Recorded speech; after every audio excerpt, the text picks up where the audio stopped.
Hi, my name is Rod Khleif, and I'm the host of the Lifetime Cash Flow Through Real Estate Investing podcast. And every week I interview multifamily rock stars, and we talk about how they've built incredible wealth for themselves and their families through multifamily properties. So hit the like and subscribe buttons to get notified every Monday when a new episode comes out. Let's get to it. Welcome back to Multifamily Rockstars. So as you guys know, this is where we interview people that are crushing it in this business, and we show you guys the inside scoop into how multifamily investors are creating massive success in their businesses and frankly in their lives as well. And as always, I've got my co-host who's the director of our massive action team for the Warrior Mentorship Group, Mark Nagy, on the call. Mark, what's up, brother? Hey, not too much, Rod. Just coming towards the end of the year here, which means back to in-person events. So right. Can't wait to get out there and finally shake some hands and meet some people in person. Oh, I know. But, I know. It's been rough. We've got our Orlando event coming up December 3rd, 4th, and 5th. Very excited about that. That's multifamilybootcamp.com if you want to check that out. Tickets are this stupid reasonable. So it's kind of a no-brainer especially if you live anywhere near this state. But listen, we've got a great guy on today who we're interviewing. His name's Phil Klima, and Phil's been in the Warrior program over 2 years. He's, averaged 100 units a year since he's been in the program. He actually owns a large auto dealership in Cleveland, and actually has done those units on his own without outside funds. But anyway, Phil, welcome to the show, brother. Good to see you, man. Awesome to be here. Great to see you, Rod. Yeah. And Mark. So listen, why don't you take a minute and just talk a little bit about your background and why you love real estate, and we'll just take it from there. Yeah. First, and before I do, I just want to say, thank you for the podcast that you do. I have gotten personally so much value out of listening, and I've listened to some episodes more than once, Albert Perez and some of these big guys, and it's just been very motivating for me. So thank you for that. Keep up the awesome work. Thanks, brother. Thank you for that. Yeah. So we started out, honestly, we were buying houses, in the greater Cleveland area and like renovating them, foreclosures, and reselling them. And we did that for a few years, and it kind of was a hobby more than a business for us, and we enjoyed it. Rod, I just honestly didn't understand the rental game at that point. Mm-hmm. So after seeing how transactional that was and how the accounting looked on that, making a few bucks, once we really dug in and learned more about the rental piece, we sort of pivoted then and probably started maybe in the wrong place. Didn't start with apartments, right? So we kind of knew the single family houses, and we continued and sort of bought BC class level rental properties in the greater Cleveland area. Mm-hmm. Yeah, and there's some markets of Cleveland that are sketchy. I know I've been there. And there's some great markets. There's some great markets there too. Yeah. There's war zones, and there's, like, you might say, there's certain parts of certain sides of town that you wouldn't want for any price, right? Right. So we were kind of, cherry picking, buying from, like, let's say tax foreclosure sales, mortgage foreclosure sales, direct to owner, wholesalers, and trying to get, decent areas, if that makes sense. So why did you shift to multifamily? Talk about that a little bit.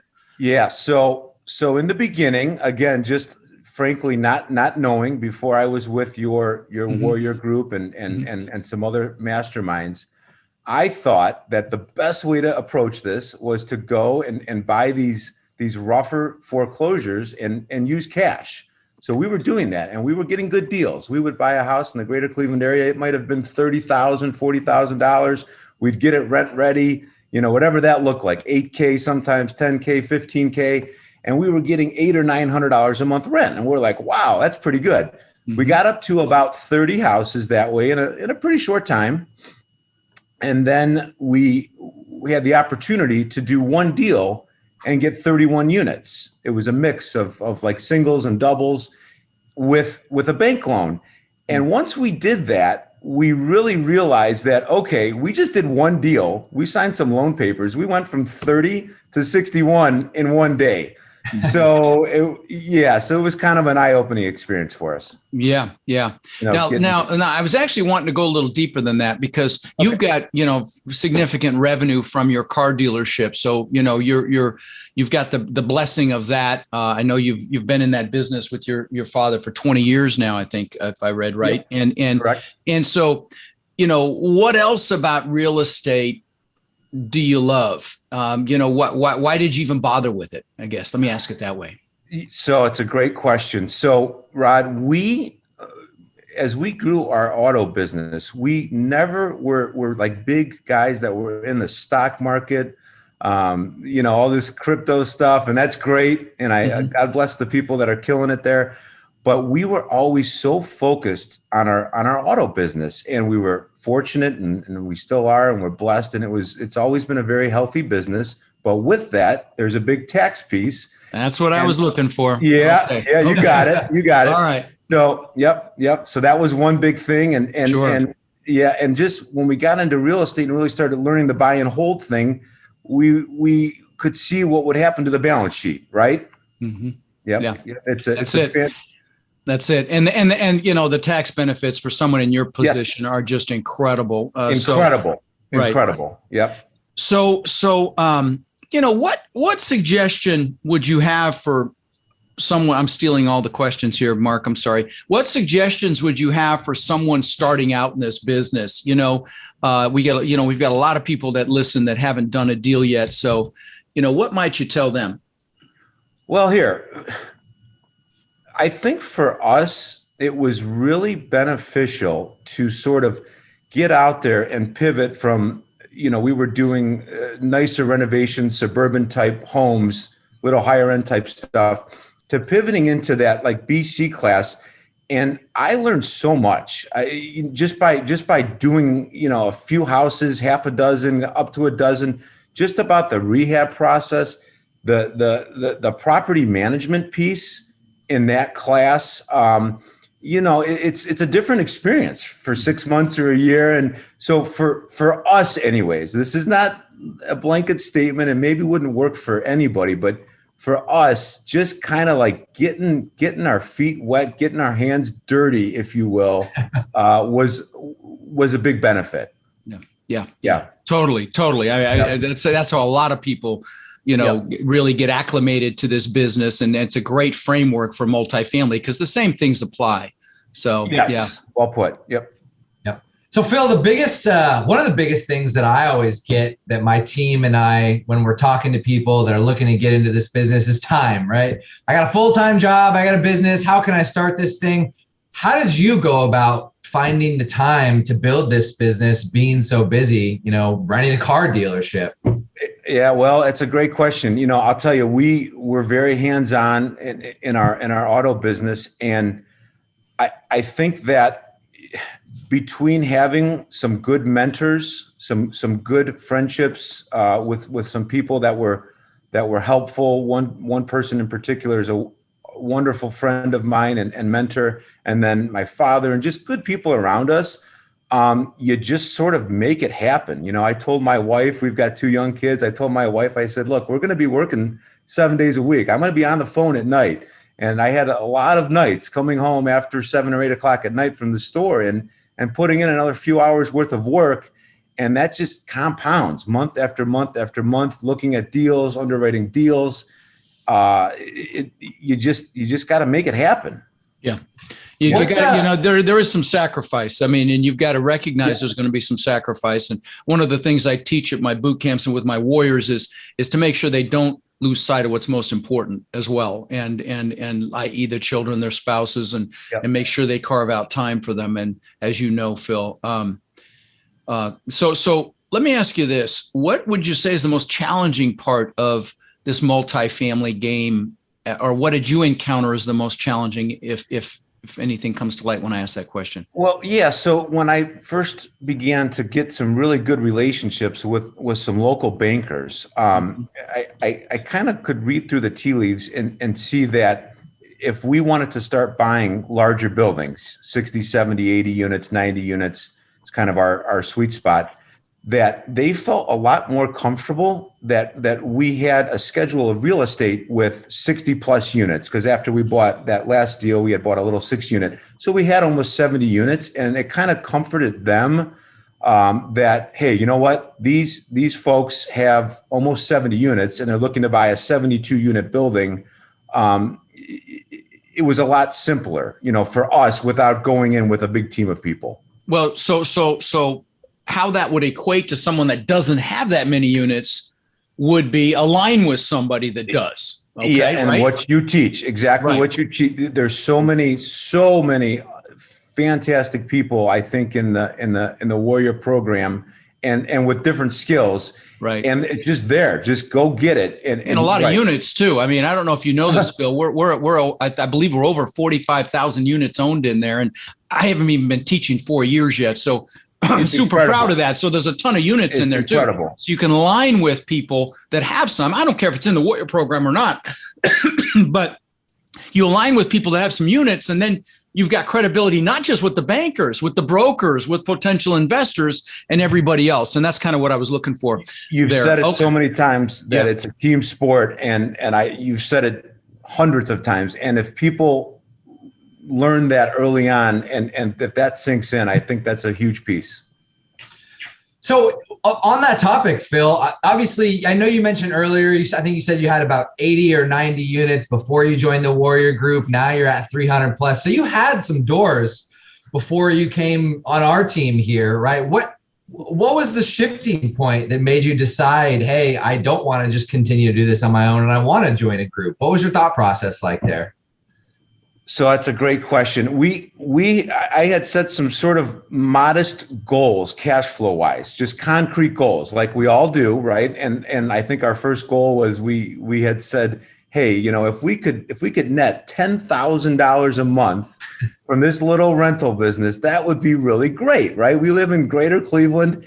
We're not in Orange County. We're not in the compound where Rod is, right? Where things are expensive in different parts of the country. So where we are, we have the benefit that, an extra, let's say 10,000 a month, that was like a big number, right? And now it's like, we're like beyond adding a zero. So it's just, things change, your goals change, I think, and that's healthy and that's part of life. What's driving you now, buddy? I mean, you're certainly beyond comfortable. What's driving this? Because I know you want to now. You're ready to actually maybe raise money. You want to get to 1,000 doors. I know I saw that in your notes to me that's your next goal, and so that'll involve bringing some outside money in. But what's driving that? Is it what's the why? Yeah, well, here I think the more that we do business, I think it comes down to just trying to reach your potential. And I think sometimes people can get comfortable. They might say, well, we've got this much cash flow or our business is doing that. And for me, and I don't mean this, it's a game, and it's just, we just enjoy it. We enjoy our automobile business. It's fun. The real estate business, it really is fun. And we just want to reach our potential, just get a little bit better every day. And we just think that the sky's the limit. Guys, I hope you heard that, because when you can have that approach to this business or any business, if it's not real estate, whatever it is, that you consider it fun and you play with it. In fact, my Own Your Power, this clip this week is about being playful and fun in whatever you do, because you're just going to move so much faster. And so it's just really timely that you made that response, because that's exactly what I'm working on for next week's Own Your Power clip on my podcast. Love it. So what are some lessons that you've learned? And I know I didn't prep you for any of this, so just do the best you can. What are some lessons you've learned about the business or life, either way you choose, in the last few years as you've grown?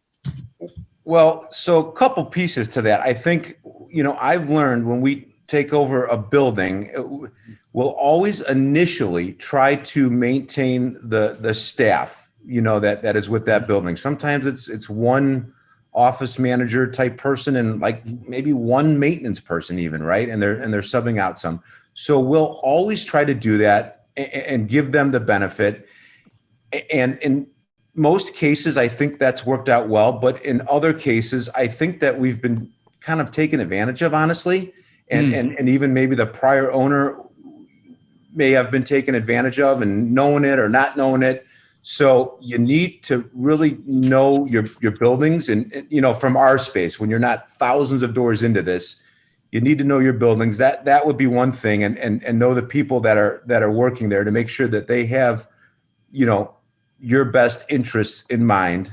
I would definitely say that. And the second part it's funny before you go on to the second thing, it's funny. It's obvious that you're in an urban climate because when you buy a building singular, which, in Cleveland, there are lots of, where there's one building has 40, 50, 60, 70 units in it, which is, sure. So anyway, sorry. What's the second thing? Sorry. Yeah, totally. So the other thing that I've learned, it's sort of different. If you're a guy or a group that has a dozen doors or 25 doors, you at some point you sort of know your tenants and their personality. When you take over something that's bigger, we just recently took over a 90 unit building.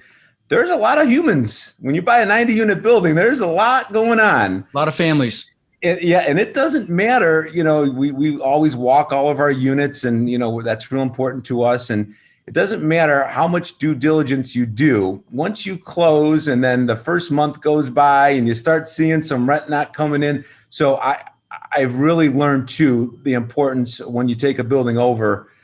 There's going to be a purge, at least for us. We're always kind of interesting. Yeah. That's what we've run into again. Well, sometimes they'll fill up the units and not do the proper screening to get it sold. So that's very common. That you'll have a little bit of that. Yeah, absolutely. Well, yep. I know you mentioned on the notes that you didn't necessarily have the best tenants in that property that you're talking about there. Yeah. What would you go back and do differently, if anything, on that building, if you could? Well, so that building, that 90 unit building, we purchased it from the original builder, and he was like in his early 80s, right? And believe it or not, he still came to the building. That was like his why. And really a great guy. But I think that at that point, maybe it had gotten away from him a little bit. You just have to you have to go into it, I think, eyes wide open, not be naive, go into it eyes wide open. And it's okay. We're sort of comfortable doing that. We'll purge out tenants, and then that gives us an opportunity to go do some of our renovations and whatnot and get the rents up. So we don't look at it as a bad thing, if that makes sense. No, agreed. And I love it when I run across those old landlords like that, man. They're still collecting rent. They're in their 80s. Yeah. And, they're I've met some that are so frugal, they see a piece of copper on the side of the road. They'll stop and pick it up, and they're like gazillionaires. So it's hilarious to me. So true. But so let me ask you this, Phil, what do you think is your unique skill set or superpower as it relates to this business?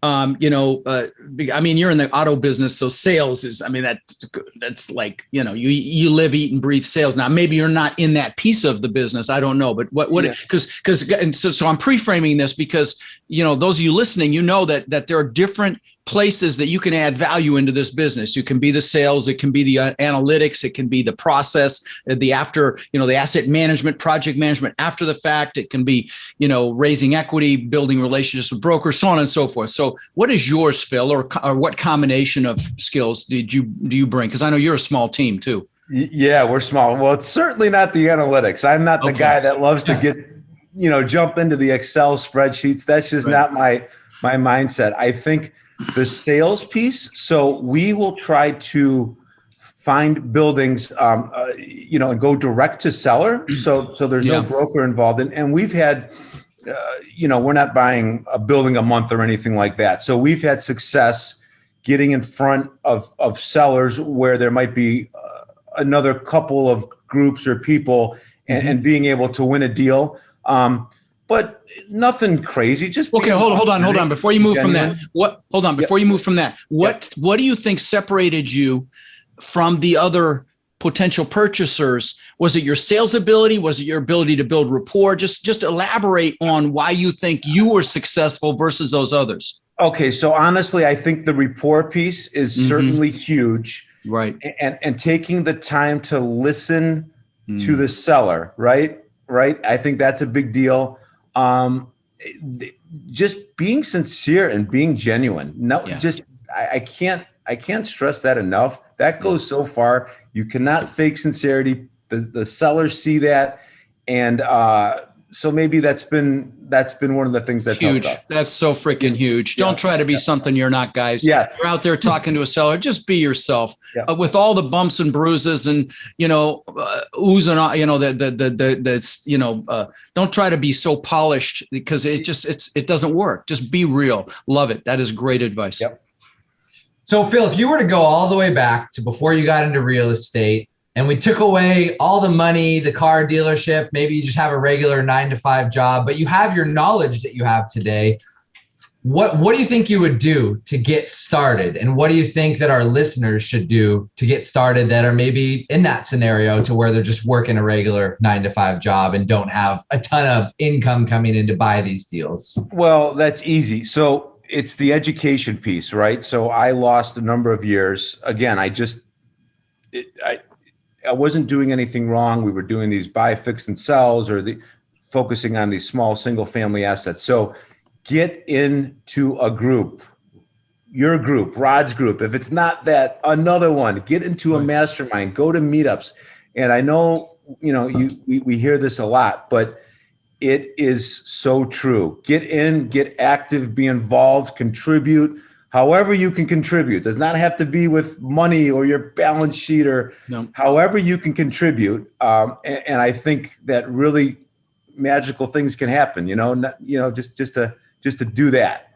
Yeah. Oh, that's great advice. Yeah. By the way, guys, if you're interested in the Warrior program, if you want to apply, text the word crush to 72345, so we can help you crush it in this business. Now, it's an application. I mean, we're checking you out. You're checking us out, and we don't take everybody, but it's an incredible group. We're very proud of it. So again, just text crush to 72345 to get on a call with our team. What last words of wisdom would you share with somebody that's listening that knows they want more out of life? Maybe they're fearful. Maybe they've got some limiting beliefs about their abilities, or maybe they're comfortable, which, we all know is a warm place, but nothing grows there. What would you tell that person that hasn't taken action yet? What might you say to them? Well, something that I think about often, and I know it's been said, I think on this show, certainly probably Tony Robbins, right? I think a lot of times we underestimate what we can accomplish, right? In 3 or 5 years, we overestimate what we can do in a year. Right. Get started, right? And I know we've heard it, but it's true. 12 months will go by quick. You'll be at year 3 or 4 or 5, and you'll look up, and you will just be you'll be very surprised at what you can do in 3 or 4 or 5 years, right? So don't always think about year one or how much we made in that first year. Don't get caught up in all that. Yeah. That's been, big. So don't wait to buy real estate. Buy real estate. There you go. Wait, right? Yeah. And zoom out a little bit, right? I get that all the time. People asking me, well, how long does it take to get your first deal? Or what does it look like in the first 12 months? But the idea is, zoom out a little bit of what you're thinking and think a little bit bigger of what you're going to look like in 3 to 5 years. Don't worry about that. I was just going to say that. Set your goals higher. The way that the society is now and all these distractions and everything going on, I just think too many people have just low objectives and low expectations. Just set your goals higher. Make it great. I know Rod talks about that and vision boards and these different things. It's true. Just do it.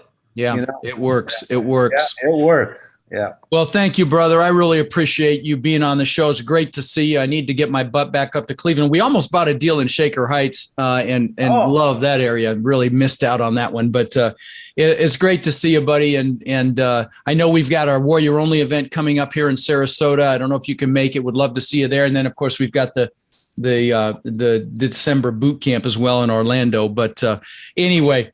Great to see you, buddy, and I'm looking forward to talking to you soon. Thank you, Rod. Thanks, Phil. Rod, I know a lot of our listeners are wanting to take their multifamily investing business to the next level. Now, I know you've been hard at work helping our Warrior students do just that using our ACT methodology, which is awareness, close, and transform. Can you explain to the listeners how they can get our help? You bet. Guys, we've been going nonstop for 3 years, building an amazing community of like-minded people. And our coaching students, which we call our warriors, have had extraordinary results. They've purchased thousands and thousands of units. And last year, we did over 1,000 units with our students. And we're looking to grow this group and take it to the next level. We're looking for people who want to follow a proven framework that's really step by step, and then leverage our systems and network to raise equity, to find and close deals, and to build partnerships nationwide. Now, our warrior community is finding success in any market cycle. So if you're interested in finding out more about how you can become more of our incredible network and take advantage of the incredible opportunities that are coming very soon, apply to work with us at mentorwithrod.com or text CRUSH to 72345, and we'll set up a call so you can check us out and we can check you out. That's mentorwithrod.com or text CRUSH to 72345.